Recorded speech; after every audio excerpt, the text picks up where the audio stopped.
व्यक्ति विकास की यात्रा 4 चरणों में से होकर गुजरती है।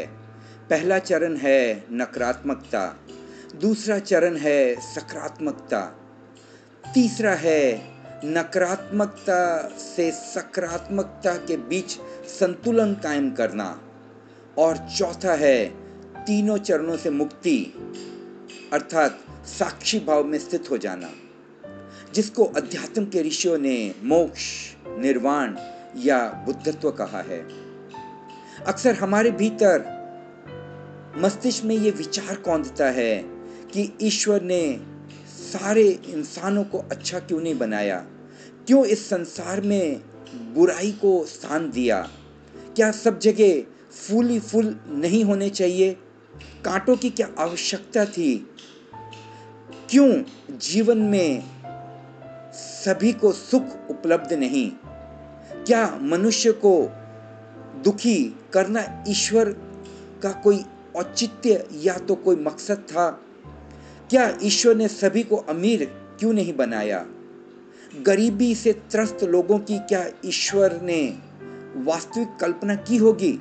इस तरह के कई विचार हम सबके मस्तिष्क में बार बार आते हैं, मगर यहाँ हम सब भूल जाते हैं कि जैसे परमाणु के 3 घटक होते हैं, इलेक्ट्रॉन, प्रोटॉन और न्यूट्रॉन, उसी तरह प्रकृति के भी 3 गुण हैं, रजस, तमस और सत्व, पॉजिटिव, नेगेटिव और न्यूट्रल।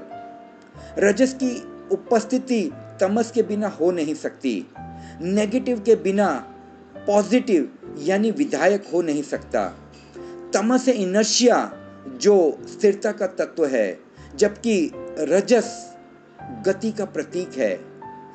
सफेद चौक से ही तो काले ब्लैक बोर्ड पर लिखा जा सकता है, तभी अक्षर स्पष्ट दिखाई देंगे। अगर किसी फिल्म में विलन हो ही ना, तो क्या हीरो की वास्तविक उपस्थिति आपको प्रतीत होगी। अगर आपके जीवन में कठिनाइयां हो ही नहीं, तो सफलता का आनंद कैसे होगा, कैसे आपको प्रीतिकर महसूस होगा। अगर कठिनाइयों से आप गुजरेंगे नहीं, तो ऐसी सफलता 2 कौड़ी की होगी। ओलंपिक के स्वर्ण पदक की क्या कीमत अगर आपने उसमें हिस्सा लेकर पोडियम पर खड़े ना हो पाए और उसे हासिल करने में जो आपने मेहनत ना की हो। कीमत पदक की नहीं, मगर उसके पीछे की आपकी व्यक्तिगत मेहनत, कठिनाइयों से गुजरना, वह स्वर्ण पदक की कीमत बताता है।